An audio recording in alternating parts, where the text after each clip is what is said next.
Every level of thrill seeker explained. The weekend warrior. This is the person who calls themselves a thrill seeker because they rode a roller coaster last summer and their stomach did the little drop thing, and they were like, "Bro, I'm built different." No, you're not. You're normal. You're just bored. Level 1 thrill seekers love the idea of danger more than danger itself. They want the story. They want the vibe.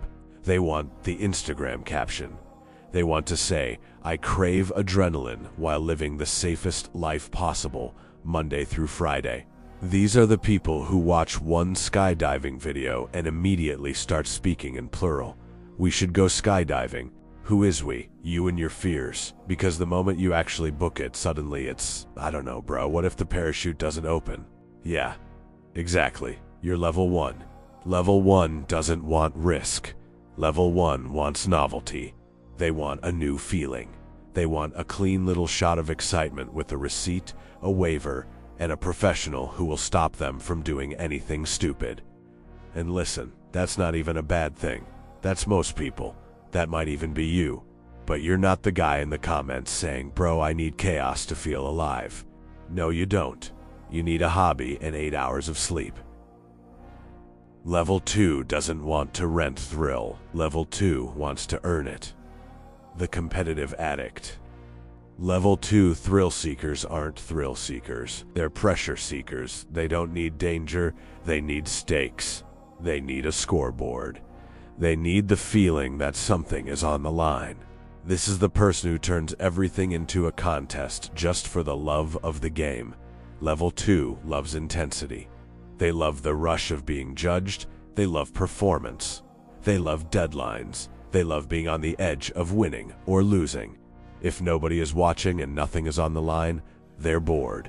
This level is where you get people who end up in jobs like commission sales, stock trader, entrepreneurship, content creation, and coaching. Their adrenaline isn't from falling out of the sky. It's from walking into a room knowing, if I choke, I lose. If I win, I level up.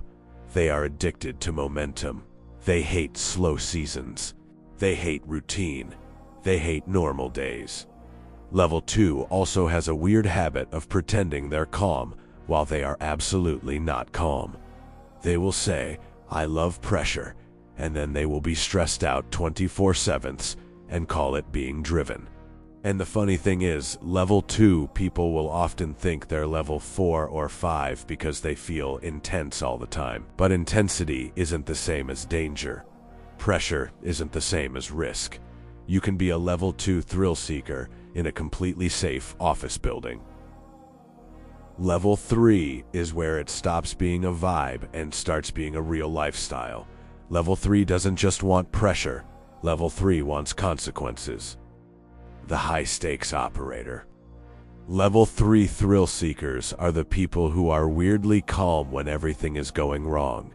Everyone else is panicking and they're like, "Okay, what do we do next?" These people don't necessarily enjoy chaos. They enjoy responsibility in chaos. They want to be the person who can handle it. They want real-time decisions that matter. They want situations where their choices have real outcomes. Level 3 jobs are the jobs where you can't pause and think for a while. You have to act. This level includes people who end up in careers like paramedic, emergency room nurse, police officer, 911 dispatcher, and air traffic control. And if you've never been around this type of person, it looks like superpowers, because they'll be exhausted, they'll be underpaid, they'll be on horrible sleep schedules, and they still show up and function. The adrenaline hits, and it locks them in. And here's the part people don't understand. For level 3, the adrenaline isn't the danger, it's the importance. They like being useful, they like being needed, they like knowing they can handle what most people can't. But level 3 is where people learn the first big truth about thrill-seeking careers. The rush is real, but the price doesn't stop when the shift ends. The cost is the stress that follows you home. Level 4 is what most people picture when they hear thrill-seeker job, but level 4 is not chaos. Level 4 is controlled danger. The controlled danger pro. This is the person who respects risk. They love training. They love procedure. They love gear. They love the feeling of doing something dangerous, but doing it correctly. They don't want reckless thrill. They want skilled thrill. Level 4 people hate amateurs. They hate the guy who shows up with no training and says, "Bro, I can do it." No, you can't. You're going to get someone hurt. Level 4 is where you find a lot of the classic danger jobs, but the key is that these jobs are dangerous in a professional way. There's rules, there's checklists, there's standards, there's repetition. You don't survive by being brave. You survive by being disciplined. Level 4 careers often include stuff like firefighters, linemen, rope access technicians, offshore oil and rig work, and high-rise window cleaners. The danger is real, but it's not random. And the reason level 4 is smaller than levels 1 through 3 is because this level filters people out fast. If you just like thrill, you won't last. You have to like brutal shifts, repetition, strict safety culture, risking injury, working in weather, and being tired and still being precise. Level 4 also attracts people who don't even talk like thrill seekers. They just say, "Yeah, this is the job," because for them it's not about the adrenaline, it's about the craft. And if you're watching this thinking, "Okay, that's me," here's the reality. Level 4 is where the job becomes your body, your shoulders, your back, your knees. You pay. Level 5 is rare, and a lot of people think they want level 5 until they see what it costs. The real risk lifer. Level 5 is the person who accepts that their life will never feel normal. They don't just do dangerous work, they live in it. They choose environments where the margin for error is tiny. They choose intensity as a lifestyle, not as a weekend, not as a job, but as an identity.